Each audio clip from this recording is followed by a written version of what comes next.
आपको बता दें कि मध्य प्रदेश में किसानों को बड़ी राहत दी जा रही है। स्लॉट बुकिंग की अवधि 6 दिन बढ़ा दी गई है। एमएसपी पर गेहूं बेच रहे हैं किसान, उनको अब राहत दी गई है। अब 30 अप्रैल तक का स्लॉट बुक कर सकेंगे किसान। जो अभी भी स्लॉट बुक नहीं कर पाए हैं उनके लिए ये राहत की बात है। ये अभी भी वक्त है, 6 दिनों के अंदर स्लॉट बुक करिए। धान अपना अनाज जो है वो बेचने के लिए परेशानी खत्म होती हुई नजर आने वाली है। तो स्लॉट बुकिंग की जो अवधि है वो बढ़ा दी गई है। गेहूं खरीदी को लेकर ये बड़ी जानकारी आपको दे रहे हैं। अब 30 अप्रैल तक आप अपना स्लॉट बुक कर सकते हैं और उसके बाद अपने स्लॉट के आधार पर, टाइमिंग के आधार पर आप जाकर अपनी फसल को बेच सकते हैं।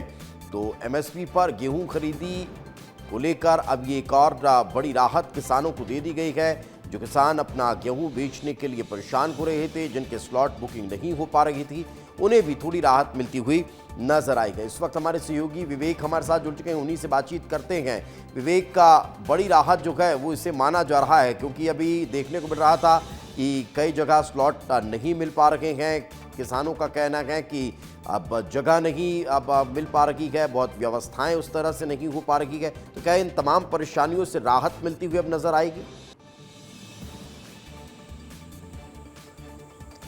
निश्चित तौर पर मध्य प्रदेश में समर्थन मूल्य पर खरीदी की प्रक्रिया चल रही है। 13,000 से अधिक किसानों ने अब तक अपना गेहूं बेच दिया है और सरकार ने करीब 433 करोड़ रुपए का भुगतान भी किया है और 6 दिन इसकी अवधि बढ़ा दी गई है। स्लॉट बुकिंग 30 अप्रैल तक अब की जा सकती है। इसके साथ साथ अभी तक 1,000 क्विंटल किसान अपना गेहूं बेच सकता था। सरकार ने इसकी अवधि भी बढ़ा दी है, करीब 1,500 क्विंटल कर दी है और लगभग सरकार ने करीब 78 लाख मैट्रिक टन गेहूं खरीदी का जब लक्ष्य रखा है। तो ऐसे में अब तक मध्य प्रदेश में करीब 30 से 40% तक खरीदी की प्रक्रिया भी हो चुकी है। यानी सरकार ने अब तक खरीदी की प्रक्रिया को बहुत तेजी से इसको बढ़ाया है और अब जब स्लॉट बुकिंग की तारीख बढ़ा दी गई है तो इसके बाद से मध्य प्रदेश में किसानों को, उन किसानों को राहत मिल जाएगी जो अभी तक परेशान थे, जो दूर से आते थे, मंडियों में अपना समर्थन मूल्य पर फसल बेचते थे, गेहूं बेचते थे, उनको बहुत बड़ी राहत बड़ी राहत उन किसानों को मिलेगी जो परेशान हो रहे थे, जिनकी समस्या का समाधान नहीं हो पा रहा था।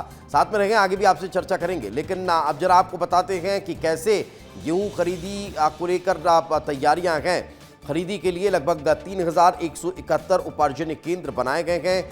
13.00 जो जानकारी है वो 655 लाख किसान जो है वो गेहूं खरीदी कर रहे हैं। अब तक का लगभग 57.13 लाख क्विंटल गेहूं खरीदा जा चुका है। किसानों को 355 करोड़ का ऑनलाइन भुगतान हुआ है। लगभग 355 करोड़ का ऑनलाइन भुगतान। अब तक लगभग 4.22 लाख किसानों ने स्लॉट बुक करा लिए हैं।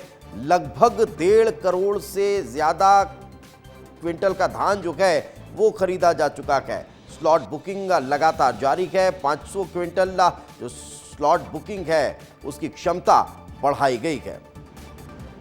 तो विवेक लगातार हमारे साथ जुड़े हुए हैं, उन्हीं से बातचीत करते हैं। विवेक, का व्यवस्थाएं बदल रही हैं, तैयारियां इस स्तर पर अब नजर आ रही है कि किसानों की परेशानी न हो, लेकिन जो स्लॉट बुकिंग का समय बढ़ाया गया, मगर अभी भी स्लॉट बुक करने में जिन किसानों को परेशानी हो रही है, क्या उनके लिए कोई उचित व्यवस्था है?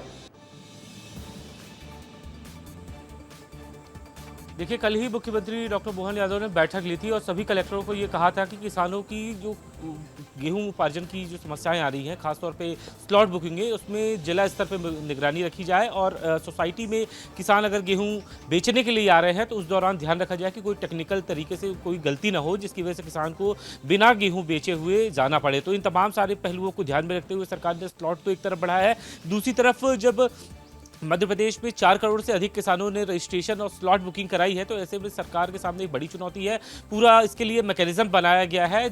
जिला कलेक्टर खुद निगरानी कर रहे हैं। भोपाल के भी कलेक्टर प्रियंक मिश्रा है, वो भी कल फील्ड पर गए हुए थे और स्थिति को सुधारने की कोशिश की जा रही, क्योंकि कई जगह ये आरोप लग रहे हैं कि जो गोदाम सेंटर है, वेयर हाउस है, वहाँ पहले से ही बहुत बड़ी संख्या में स्टॉक करके गेहूं रखा गया है और कई जगहों पर आरोप ये लग रहा है कि यूपी का 2100 का गेहूं मध्य प्रदेश में एमएसपी में खरीदा जा रहा है। तो यानी किसानों की समस्या का समाधान कहीं ना कहीं अब सरकार करती हुई नजर आ रही है। फिलहाल बहुत बहुत शुक्रिया इस तमाम जानकारी के लिए।